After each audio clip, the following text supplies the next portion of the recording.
Greetings and welcome to The Legacy of a Nation, Thursday, April 19th, 2012, according to the Anagoric calendar.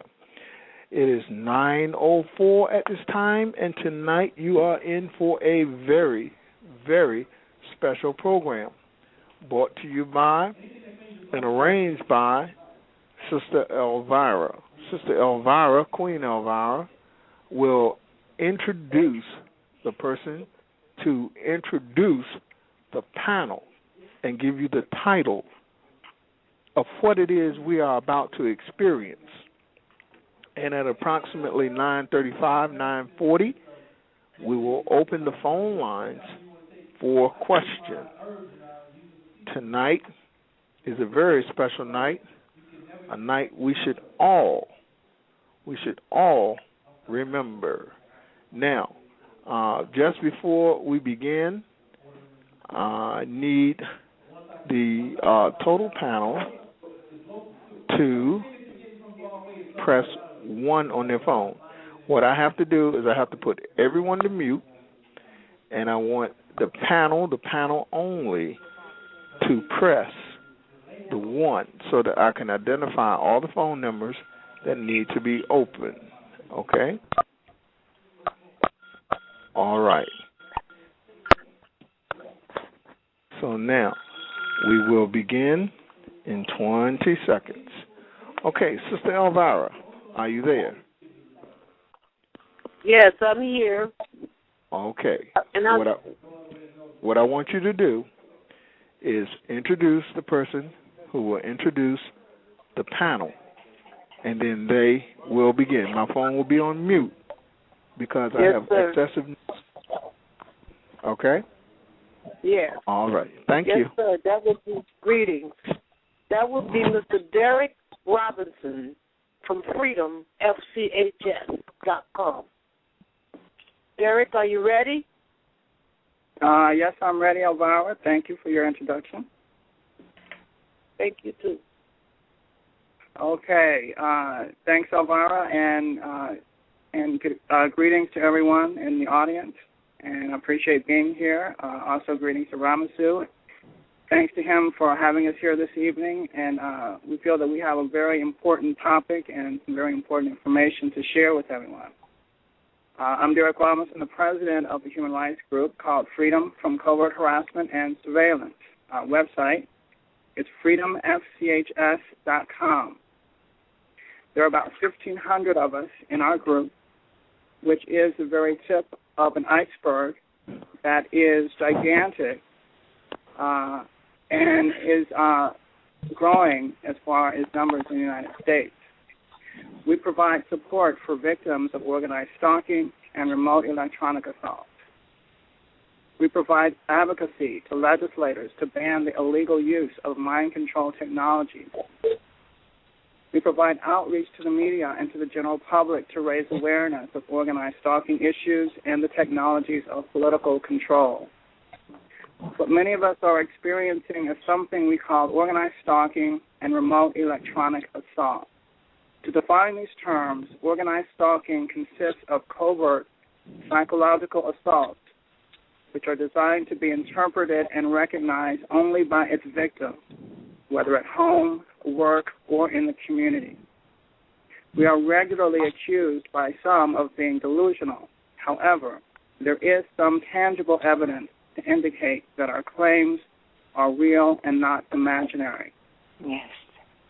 For instance, a private investigator, David Lawson, infiltrated a group of stalking networks and wrote a book about his findings entitled Cause Stalking, in which he describes the personalities, his experiences, and observations of a stalking group in his area. In this book, he details a network of Americans who covertly stalk and harass everyday citizens. They are motivated by a desire to improve their country, yet they are destroying the lives of total strangers, many of whom are doing nothing illegal or wrong. Secondly, we have had private investigators on at least 2 occasions that have gone undercover and found a network of stalkers who are harassing their clients. In one instance, an actual cease and desist order was issued for the individuals found to be involved, which they all complied with without protest. Thirdly, we have had a few individuals that have come to us claiming that they have previously worked as stalkers and harassers themselves. Their information and perspective has greatly enhanced our ability to substantiate our own experiences. As for the remote electronic assaults, these are attacks upon a person's mind and or body using electromagnetic and other types of frequencies. These frequencies have been in research for several decades by our government and can produce a variety of effects upon the brain and any organ of the body. For the past couple of years or so, a retired British microwave research scientist by the name of Barry Trower in England has been increasingly vocal about the accomplishments over the past few decades of microwave frequency research by the military. He speaks from experience when he states that a variety of effects and health conditions can be remotely produced upon either an individual, a locality, or an entire geographical region. He further states that he possesses a list of frequencies and their corresponding health effects upon the human body. Mind control technologies is not a subject that most people think about as they go about their daily lives. However, I can assure you that it is something that those who surveil and torment us are obsessed with. Since the 1950s, our government has been researching how to access and control a person's thoughts. This was first brought to light by a congressional investigation in the early 70s, led by Senator Frank Church. This committee uncovered the CIA's mind control program called MKUltra.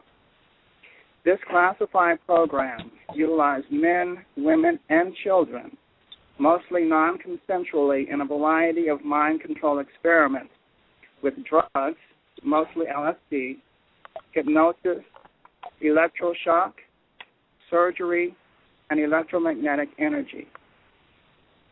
There were over 100 facilities across the United States and Canada that took part in MKUltra.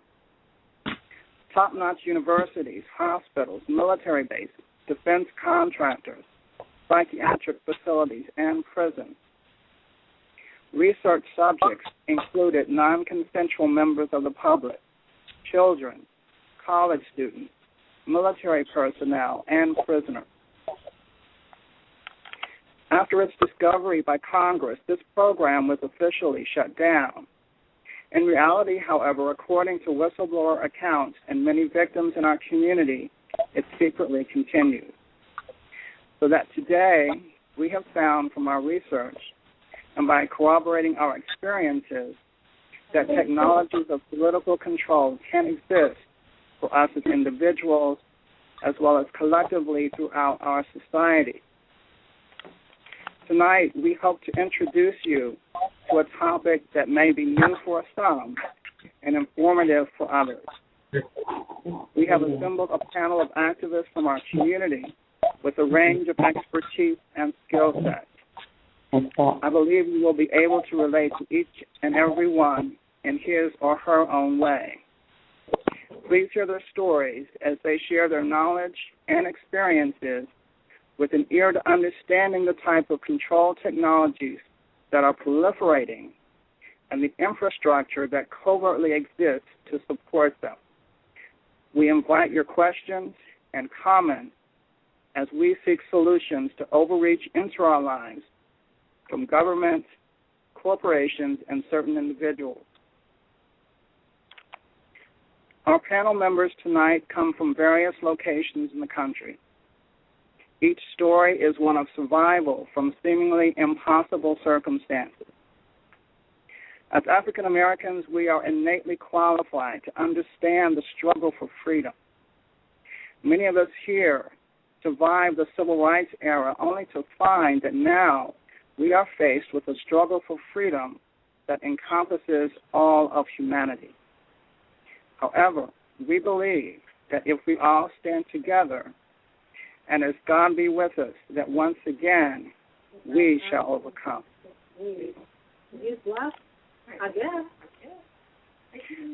Our first speaker tonight is from Texas. He is a minister, a business owner for 14 years, a public speaker, and a former pastor of 14 years.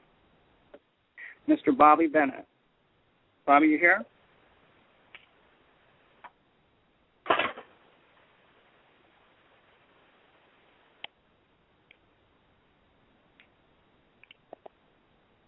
Okay. Elvira, do you know if Bobby's here?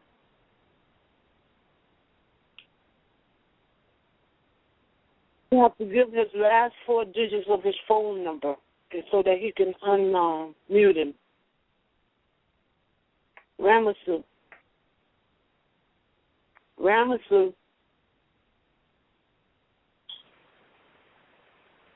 Ramasu. Let me hang up and call Ramasu so that he can unmute. Okay, oh, okay. I'll be back. I'll be back.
They're hot right now.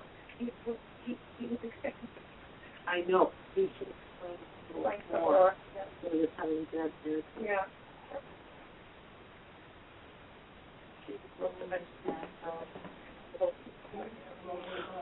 Are you all having difficulty? Oh, okay, we're trying to introduce the first speaker.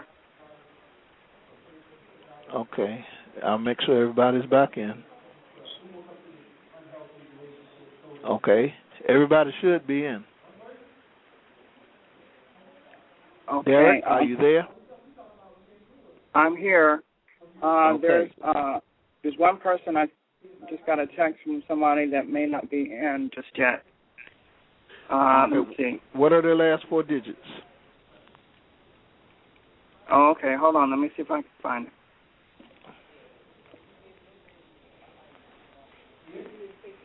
The language today is called Mamiya languages. Mamiya languages. 3660.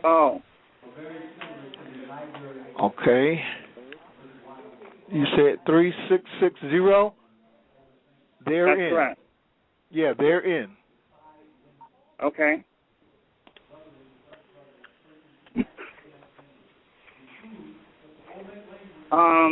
Let's see. I'm not sure what Bobby's last four digits are. Bobby, if you're here, could you, well, let me see. Let me see if I can find it. Yeah, other public statements on breakdown of the linguistics. His name is Dr. Clyde.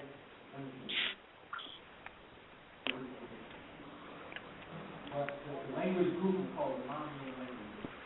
And it gave birth to what we call it alcohol. Okay, tonight, people, this is a special edition of The Legacy of a Nation. We are hosting a group, and they will be giving out the details and subject matter in just a few minutes. We're working out a few technical difficulties, so we will begin in just a minute. Okay, Derek? Okay, if you, do you see 5631? 5631.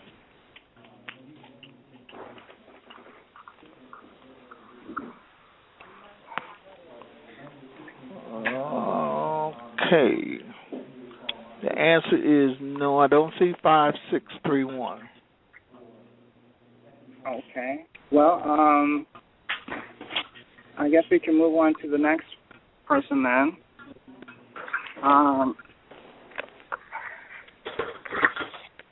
Okay, Millicent, are you there? I'm here.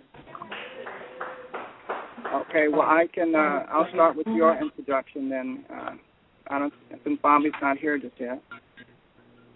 You'll be the first speaker, Millicent. Our first speaker tonight is from Tennessee. She's a minister. She's a Doctor of Ministry candidate. She holds a master's in behavioral science and is a marriage and family therapist. Millicent Black.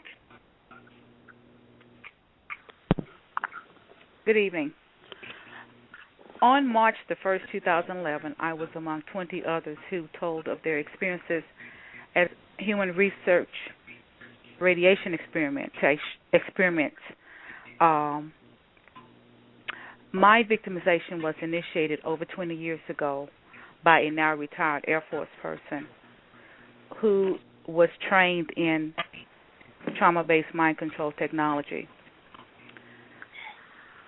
I had a personal relationship with this person over 30 years ago, and it turned out that he had a grudge about the way our relationship ended, and when he was in power, used that power to initiate or to get me into what he called on the list for extermination.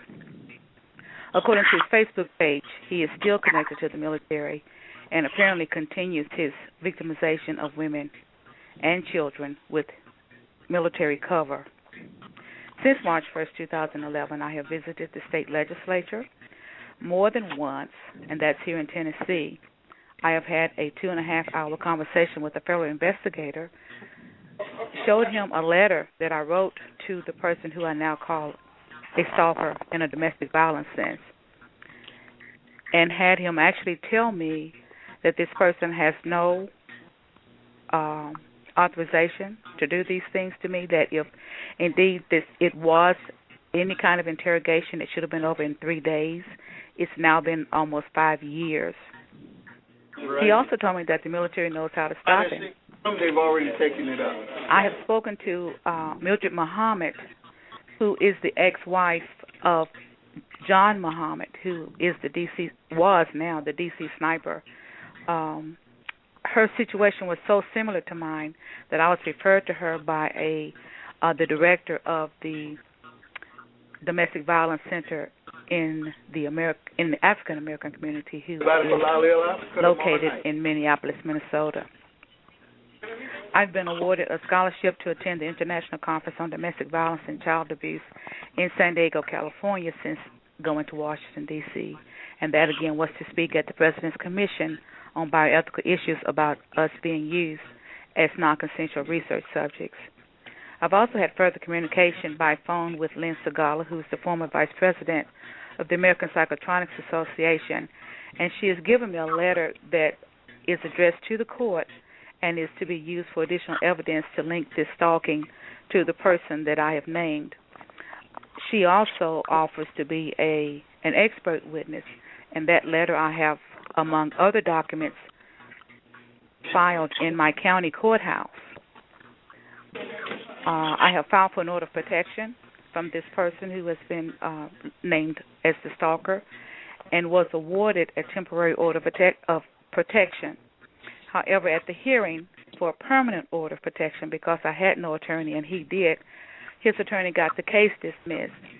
Of interest about that case is the fact that the chief of police and the assistant chief of police in this small town in Middle Tennessee where I live presented themselves at the court as witnesses for this guy.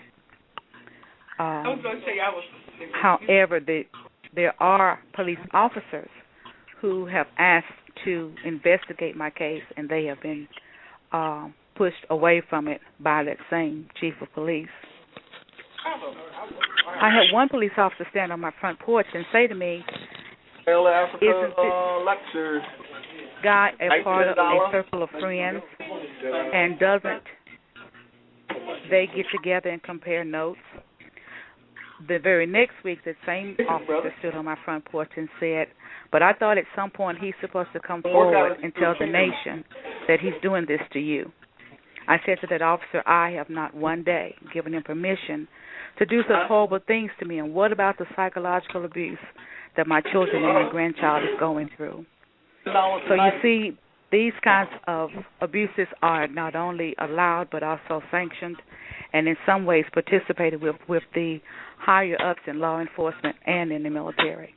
Thank you. $10, you know what I'm saying? Can't beat it. Wound to wound. Phil Valentine. Yeah, Phil Valentine. Can't beat that. $10. Okay, Nelson, is that, are you finished? I probably have used more than 2 minutes. I could say other things. Okay, well, you paused. I didn't know. Okay, let's see, Saul, are you here?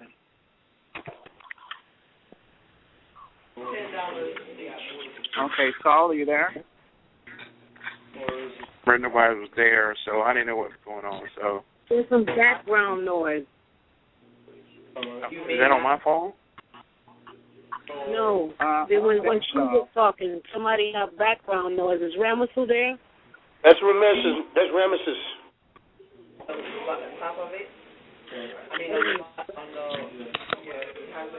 Because she didn't really. Obama, can you call them about that? Yeah, so she was talking, and you can keep hearing this other person. I'll try to call him. Everybody hang in there. Keep talking. Keep going. I'll be back. Okay. All right, thanks.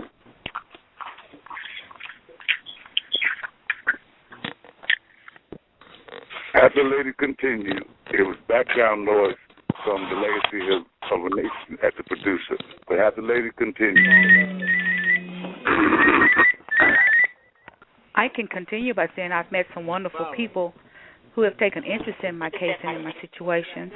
I've met an attorney at the Department of Justice, Office of Full Faith and Credit, who has been kind enough to give me some advice on how I can approach the fact that the chief of police is involving the police department in the crime that's being committed against me. Phone number? What's my phone number? Okay, it's 1635. It's like a talk. Oh, here you go. This is one. 513. Conference thing. 568. A conference call is what they call it. No, not unless I press number. 568-568-1635. Okay, I'm gonna put him in the chat room.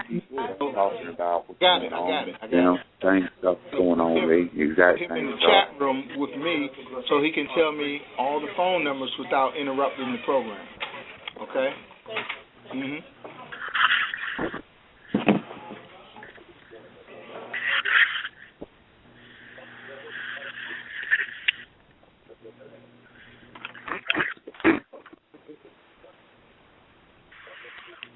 She was cut off.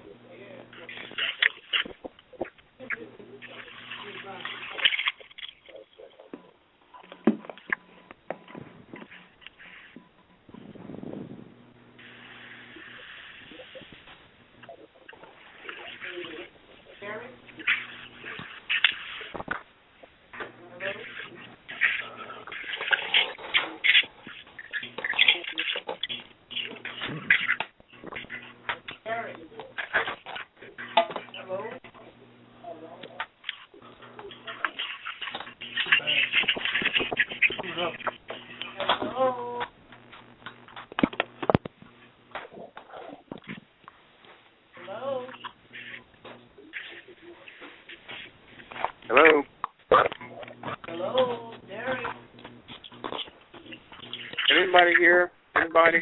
Millicent is here. Cassandra's here. Hold on, because Reverend contact Derek so they can go in the chat room. The next person. Hey, wait a minute, Mike. So hold on, everyone. Okay, Derek, we're back in the program. Introduce the next person so that we can continue the program. Okay, is Saul here? Are you off your I'm here now, yes. Okay, our next speaker is from Florida. He is a candidate for a PhD in education and sports management. I don't have sound. He is a former college basketball and softball coach and a former Army personnel administrator. Saul Taylor. Am I clear to speak? Okay, Saul, are you there?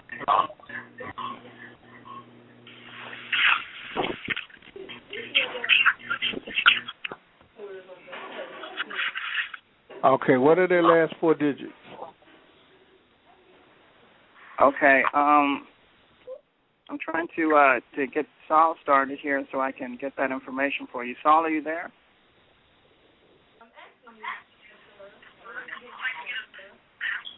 Okay, I don't hear Saul, so maybe he left. Is David here? David Brent. Oh, yeah. Can you hear me? Okay, what are your last four digits? Well, my last four digits is 0661. 0661. Okay, I'm calling in from Buffalo, New York. All right, go ahead and start.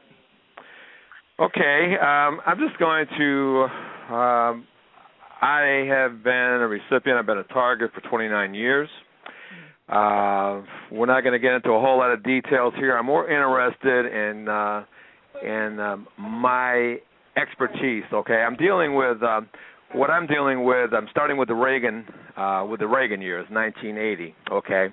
And I'm going to kind of come forward throughout this evening. Basically what I'm going to do right now, just you said you wanted 2 minutes or so, but starting in 1980, okay, when Reagan came in, the Washington, D.C., their murder rate in Washington, D.C. was the highest in the nation. He called in Pentagon Intelligence, Defense Department Technology, to alleviate this problem somewhat. And the murder rate not only dropped within about a 6-month period, but also they were solving cold case crimes, okay, due to the insidious nature of this technology. Psychotronics, acoustic, psychocorrectional messaging, whatever label you want to put on it, it's very insidious, and it's very intrusive, okay? Anybody that's been a target, they can attest to this fact, okay? The bottom line is that after the murder rate dropped, okay, they continued on with this program, okay? What happened was that the Defense Department started sharing technologies, okay, with the National Institute of Justice. In the National Institute of Justice, they handed down these technologies to law enforcement, more specifically sheriff departments, because the sheriff departments were the only ones that could really handle this situation due to the fact that sheriff departments are the chief law enforcement agency in their county. According to the National Institute of Justice Research and Brief, okay, they are accountable, okay, for every citizen, every resident in their county because of their status as the chief law enforcement agency, okay.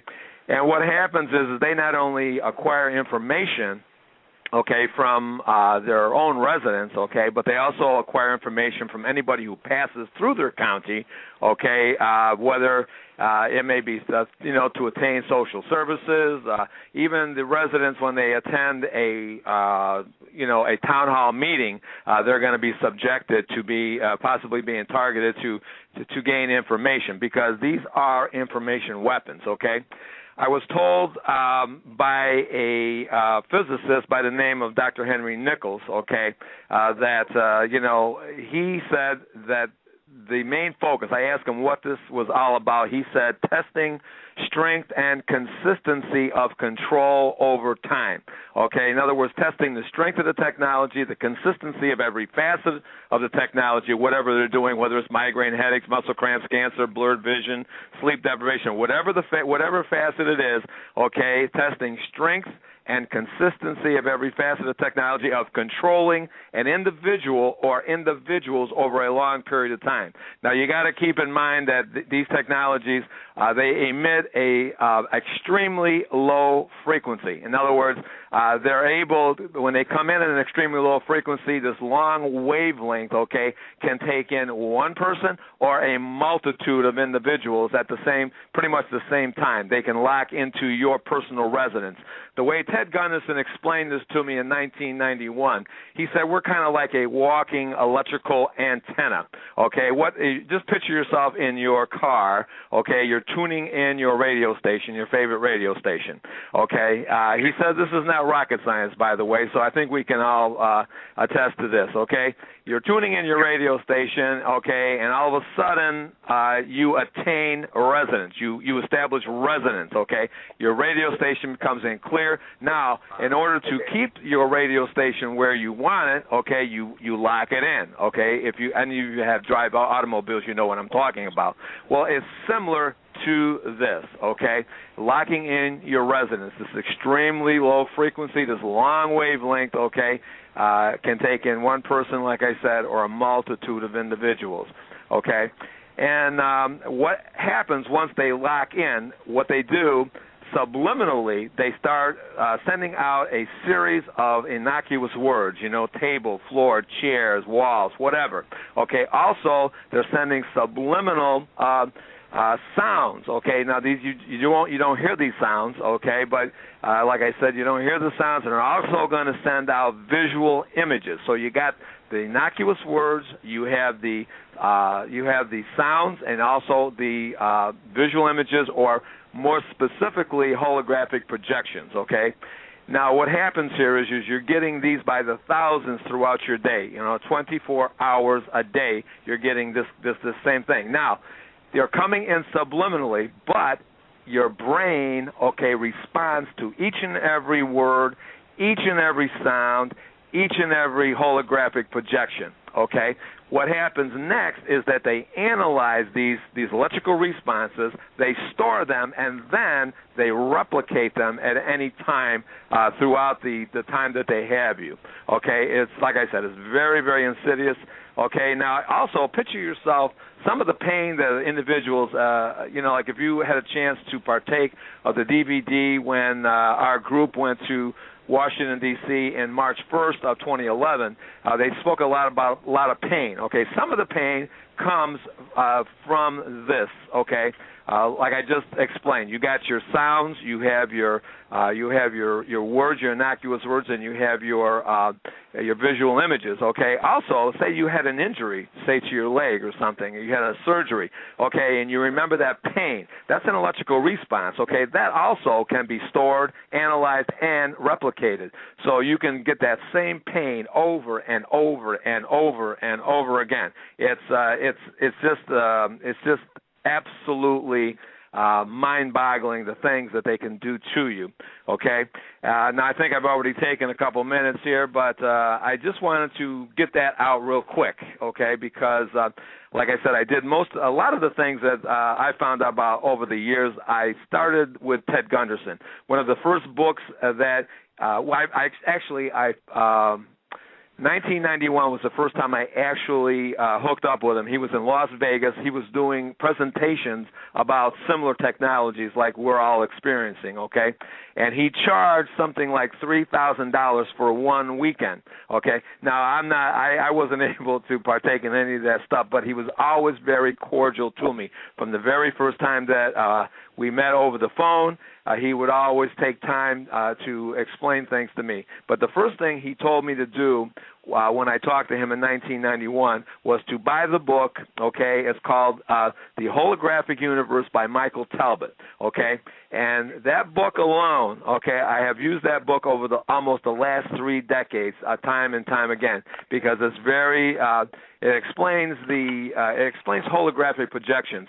And right after that book came out, the Washington Post ran an article about the Defense Department sharing technologies with the National Institute of Justice, and then handing these technologies over to lower law enforcement, okay? But in that press article, they didn't talk about psychotronics, they didn't talk about acoustic psychocorrectional messaging or any of these directed energy weapons, but they did mention, okay, holographic projections, and that's the only way, that's the only type of technology that can push that type of holographic projection, and it's very, very important, especially to a TI, because our body is broken down in a three-dimensional view, okay? This technology is, like I keep saying the word insidious, okay, because anybody who's been targeted, okay, they're trying to sleep at night, and no matter where they lay, whether they lay on their side, the other side, face down, on their back, they're continually being targeted, okay, is due to this three-dimensional or omnidirectional type of technology, which psychotronics is, okay,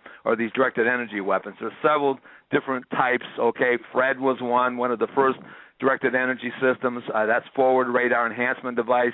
And I hope I'm not getting too far off the subject because I'm kind of talking fast because I only have 2.5, 3 minutes, and I guess I've taken up my time. So we'll get back to this at some point in time, and you can go on to your next individual, Derek.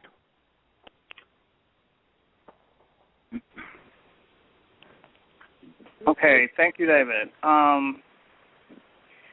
Let's see. Next, let's see if Richard, are you here? Yeah, I'm here. Okay, our next speaker is from California. He is a private and superior court mediator, holds a Bachelor of Science in Criminal Justice from California State University in Los Angeles. He's a Juris Doctor from the Southern California Institute of Law, holds a Master of Laws from Thomas Jefferson School of Law, and is a candidate for PhD in Science of Law at Thomas Jefferson School of Law. Richard Kane. Good afternoon. Actually, good evening, everyone. The information that David just shared is man, I'm sure he could have kept talking the amount of time that he's been a victim, because everything that he just spoke of, I've seen in the last 2 years. My horrible experience began August 20th, 2010, when I walked into the local police department and I asked whether I was under some type of surveillance, because for about 2 or 3 months consecutively, seemed like everywhere I traveled was a law enforcement car, no matter what time, day or night. So I walked in with the president of the NAACP. I knew better than to go by myself so I could have a witness, and they ran my driver's license and said, nope, you're not under any kind of investigation.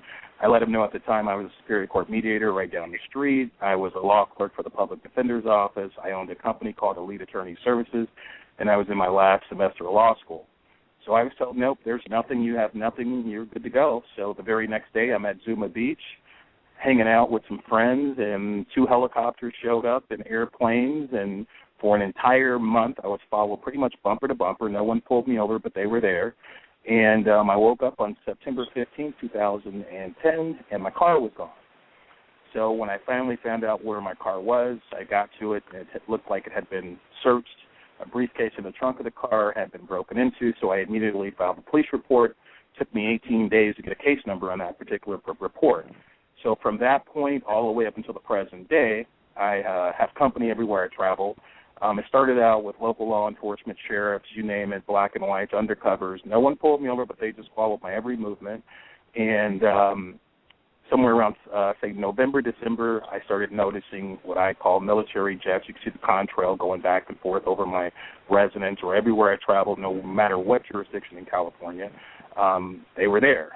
So it finally dawned on me that maybe this is, at first I thought, well, it was the drug profile. Eventually they'll realize I'm not who they are, and it'll stop. So a year went by, never stopped. I wrote Homeland Security, every intelligence agency on the planet, letting them know who I am. If they have any questions, I'd be glad to answer them. Of course, I got the standard letter back saying there's been no crime. So I continued on doing most of the things that I was doing. My company actually was put out of business because, I was trying to figure out what these people wanted, and it was causing me more problems than I wanted. So long story short, it continues to this day. I still try to go about my business. I keep thinking, it's a wrongful profile. We all meet a lot of people in life that you never know who you're going to run into from other countries. I've never been out of the United States. I've only been to 5 states. I was born in Chicago, grew up in Michigan and Chicago. So I've only been to 5 states in my entire life. So I haven't left the country. I don't have large sums of money. So I have no idea what they're looking for. But one thing is true. They can make your life miserable and make everybody in town think you've done something when you've actually done nothing wrong. Mm-hmm. And thank God a lot of people knew me before this started, because had they not known me, they would pretty much be convinced by the amount of air power and vehicles that were following me and the alleged crime that somehow I have not been arrested for, that I've done something wrong. So since that time, I've seen the holographs and everything that David spoke of. I mean, I've seen it all. I mean, I could write 10 books right now just in a 2-year period of what I've been through. The other thing is that somewhere around, I'd say July of last summer, actually September of last summer, I started seeing weird behaviors in my 2 sons. One's 6 now and one's 4. At the time, they were 5 and 3. And it was only at nighttime. It was between 12 and 6 a.m., like clockwork. Every single night, they started flailing around in their sleep, bouncing all over the place. And they were in deep sleep, sound sleep, but their limbs were moving all over the place as if they were robotic. So I monitored it for about 4 or 5 months, and I just happened to come across the Freedom from Harassment website, Derek's website, and I saw a link on there about biochips. I started studying this stuff, because I knew something was not right, and I'd worked in residential care facilities with at-risk youth and juveniles on probation before I went to law school, so I know behaviors when I see them. And I know my own kids like we all know our own kids. So I kept saying, this is not right, something's wrong, this doesn't make any sense. So I saw the video about biochips, and the lady was showing the signs of individuals that have been implanted with biochips. And I saw 3 things that my youngest son did that she did. And I said, whoa, I saw Kaden do that. And I was in shock, actually, because she did exactly what I saw. And like I said, I'd been taping all of them sleeping for 6 months straight just so I could document it. Because if we were to go tell somebody this is what I saw, they would say, oh, no, you're crazy. So long story short, I saw another newsletter from Derek. That website's really helped me tremendously. And they were offering scannings in Sacramento, which is not too far. That's about 6 hours away, but I have family up there. So on January 1st, I specifically took my sons down to get them scanned because I knew the behaviors that they were exhibiting seemed to be coming from an outside source. I knew it wasn't coming from within. And they were both scanned, and they both came up positive in 2 different areas of their bodies for having radio frequencies emitting from their bodies. And remember, Christopher's now 6, Caden's now 4. So for them to have frequencies coming from their body, it had to be implanted in them. So after I came back, so I'll make it really quick, between January and me returning and up to this present date, they have both been live scanned. In the direct areas where they were scanned and tested positive for having radio frequencies coming from their bodies, you can see devices sitting there. And every doctor is going to tell you there's nothing there, there's nothing there. When I've got the videos of what they were doing only at certain times of night, there's a strange object sitting in the little kid's cavity, and I'm getting radiologists or the doctor saying, well, that's normal, which I know it's not. So somebody's got a lot of power to make these people say there's nothing there when there is. So in my case, I started gathering all of our medical records from every single place. And getting back to the scan in January, after they were scanned and tested positively, I was in shock. And I said, how could this happen? And the scanner was actually just, he was saddened by the fact that they're now doing this to kids. He couldn't believe that they scanned positive. And he says, well, you mind if I scan you too? And, my ego stepped in. And I said, oh, no, not me. Don't worry about me. I haven't got anything in me. I haven't been anywhere. Well, he scanned me and it tested positive in about 5 different places. So then I returned back to Santa Barbara, California, where I live at, and I began gathering all my medical records. And one of the things he asked me, have you ever been in a hospital setting? And I said, absolutely not. But then I remembered one hospital stay in 2008 where I actually went to the hospital to get my blood pressure checked, and they claimed that my blood pressure was so high that I should stay the night. And, of course, I didn't call home, tell anybody to come down and stay with me or anything like that because, I figured it was just an overnight stay. So long story short, after I got all my medical records sent to me, there was this huge brown envelope, and that was the first thing I opened. I'm like, what is this? And in that envelope were some x-rays. And in those x-rays, there were wires wrapped around my body and objects sitting in the middle of my chest. So I then remembered telling my doctor shortly after that hospital stay in 2008, I was feeling this weird sensation in my right lateral area of my chest that I had never felt before. So long story short, I know this is a lot, and I want to keep mine short, but since that time, I've gotten an X-ray, and those objects from 2008 are still sitting in my chest, and they're still there today. And just 2 days ago, I just had a CT scan done. I think, Derek, you have those scans I emailed to you. And those scans show the exact wires in that 2008 X-ray, which I knew nothing about. And that explains why the helicopter was buzzing over my house when those were delivered to me, because obviously the people that put it in me knew they were there. Those, what we call implant leads, are still in my body, and they look exactly like the picture from 2008 in the X-rays.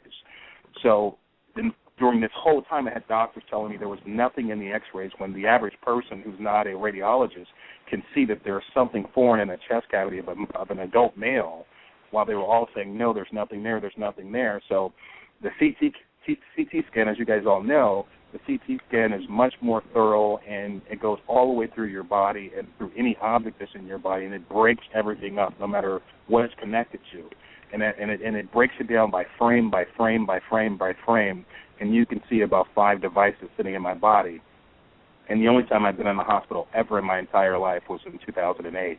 So because there's going to be some litigation, I won't go too much further into it, but the devices that are in me are exactly what David was talking about. These are tracking devices. And one of the things I think people probably should understand, if you are, in order for them to be able to do the holographs and all the things that David was talking about, it's pretty clear to me, and I've only been a victim for 2 years, and with all the people that I knew, they're still doing it, because what they do is they try to make everybody think you're crazy or you've done something wrong until they finally make you jump off a cliff and kill yourself. That's the whole objective, is to psychologically burn you out and fry you. In order for them to make you see those, I am 100% convinced. Every single one of those devices in my body all have what's called an implant lead connected to them. And those leads all go to like a central location, almost like a battery that's in your body, to power them, because in order for those things to keep operating, they have to have power. And so in my case, I have the device just below my belly button, and I actually have a 2.5-inch scar just below my belly button too, which was found by the doctors, the entry points in which they went into my body when I was just supposed to be there for an overnight visit. So basically I was drugged, put out, and when I woke up the next morning, they gave me a prescription for 10 milligrams of lisinopril because of my high blood pressure. Just to let you know about my high blood pressure, since I discovered all this, I had a complete physical examination, and my blood pressure was 126/82. But over the last 5 to 6 years, it's been in the 160s and crazy numbers. So I don't think my situation is an isolated situation. I think this is something that's I was part of some type of experiment, and maybe my time was up. And I can tell you, my sons have these devices in them, and if you talk to people about this stuff, they do really think you're Fruit Loop. But many people knew me before this started, and there's no way you're going to go mad in a year and a half. So a lot of the stuff that David said is on point. I'm actively have counsel now, and there is going to be a lawsuit. There's tons of evidence showing where it's the only place it could have happened, and the CT scan seems to be the way to go now. I know one of the gentlemen says go get an X-ray. Well, their technology is this technology is something else, and how they get it in you, it could be at a dental office, it could be getting an immunization. They've got the way, it appears to me, to make doctors do whatever they want. And it appears to me they must be using the words national security to get this stuff in people. And in my case, I know I haven't committed a crime. I see people on TV every single day getting arrested for conspiracy, to commit this and do this to the U.S. I haven't been arrested in 2 years, haven't done anything, but if I walk down the street, you would think I was about to rob a bank. And that's how crazy it's been. And now I know why, because for the last, it appears, 6 or more years, I've had objects and devices in my body that I did not consent to.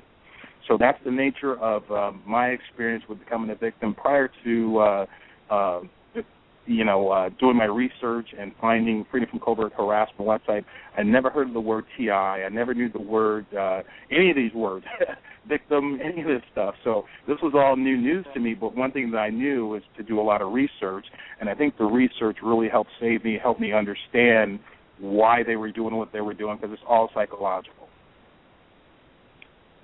And that's it at this point.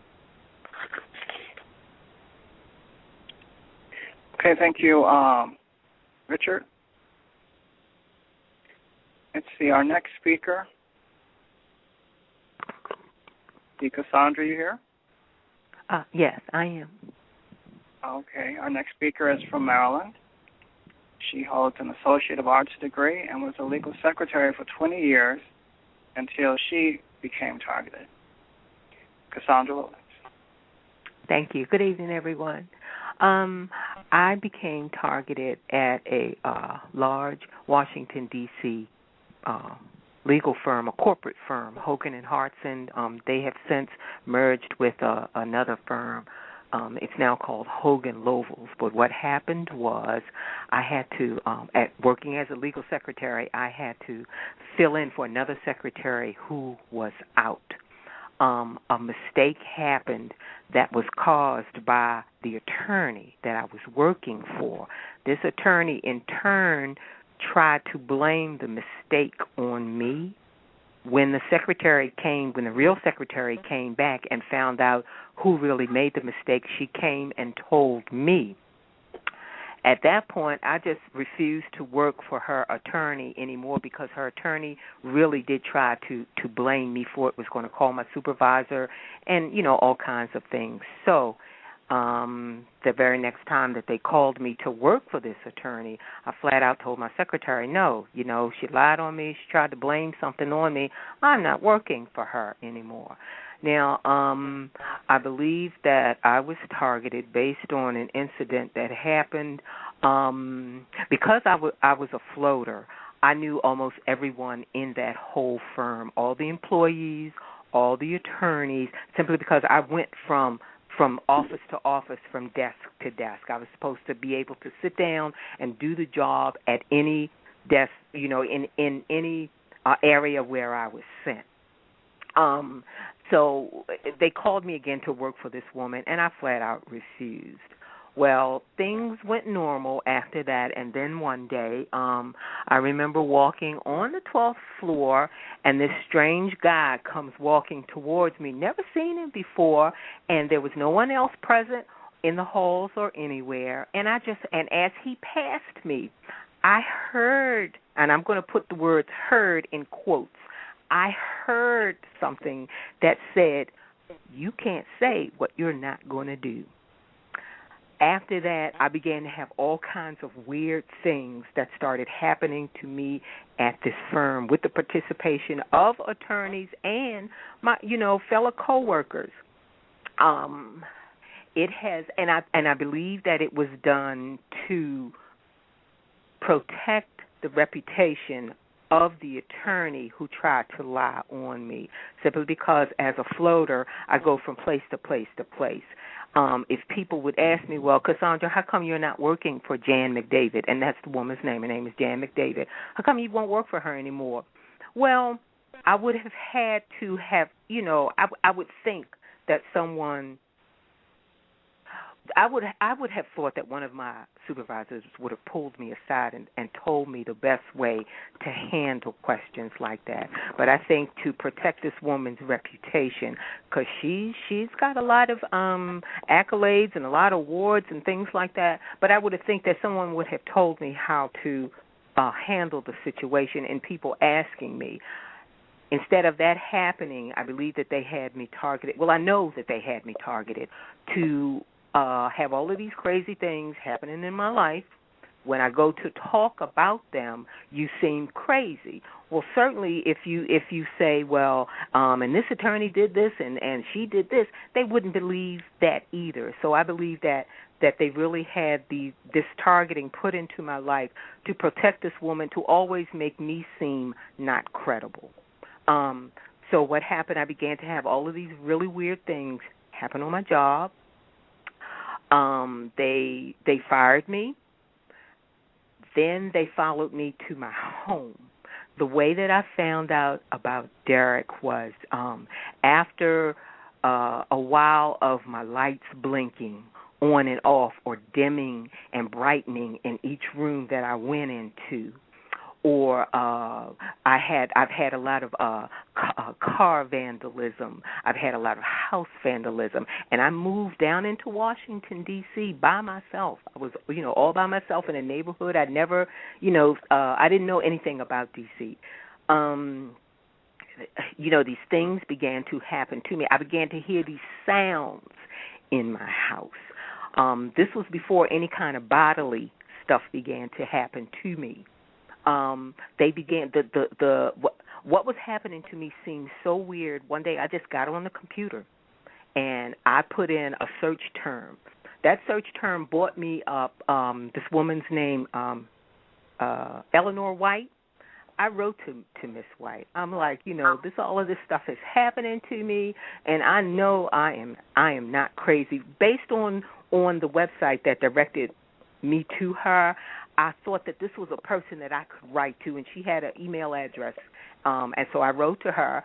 She wrote me back, and she says, "No, Cassandra, you are not crazy. This is what is happening to you." And so she gave me Derek's number, and I contacted Derek. And from then, I began to learn about the things that were happening to me. As of this date, and I don't want to go into detail because it appears that when I talk to different people about the different things that's happening to me, or that other person is telling me about the things that's happening to them, there's some kind of they're replicated, they're duplicated. They try to do them on me. I believe that I have different people who it's almost like they're training on you. And you can tell when a new person moves in, because you can tell sometimes by the intensity of the assaults, the bodily assaults that you're getting, or it's just each person seems to have their own flavor of what they're doing. In any event, up to this date, I experience body manipulation, muscle palpitations, and they have the nerve to do those to the beat of music. Like they're, playing a little drum or something, they'll do that. I have muscle cramping. I have all kinds of pains to different areas of my head. I experience something called the Medusa effect, and the only reason that I'm calling it that is because I believe I have official language where this Medusa was, it's a Navy technology.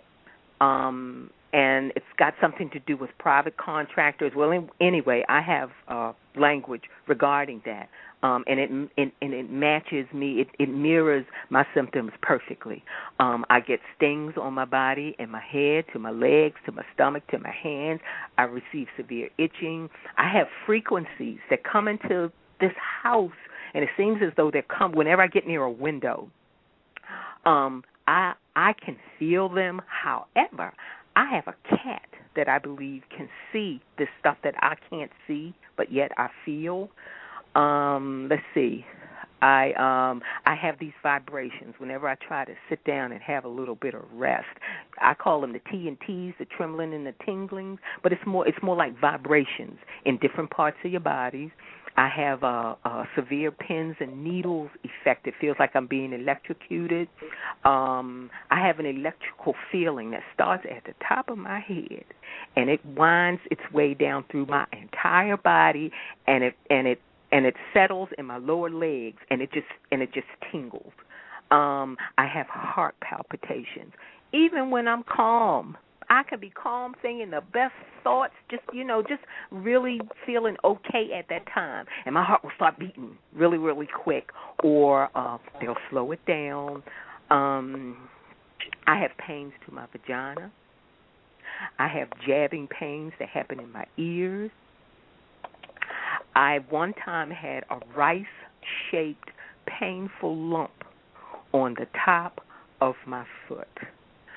It has since disappeared, but I do believe that was an implant. That is an implant. Where it went to, I don't know. I have ringing in my ears, and they will do it sometimes. One night, I actually thought that they were going to bust my eardrums, because I've had it where it appears that someone is tuning, almost like a radio. They're tuning these frequencies, and like it's coming in my ears, man. It is so weird.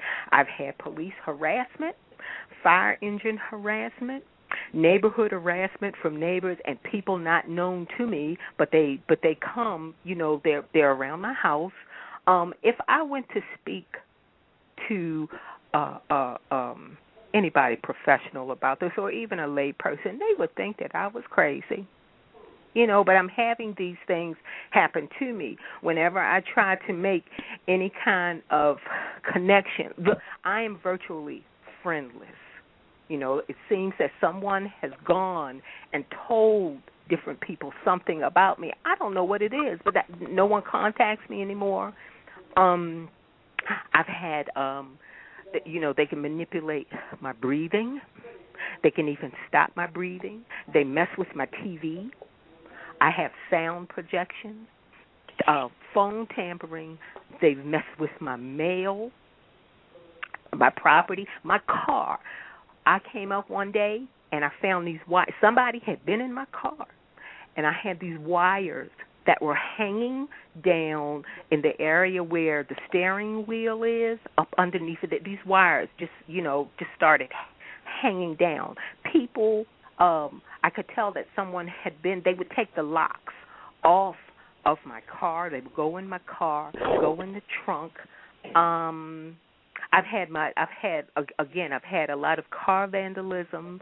I had the police do this thing on me, and I guess that because at first they tried to scare me, and they did at first, but I began to get used to these incidents that were happening to me.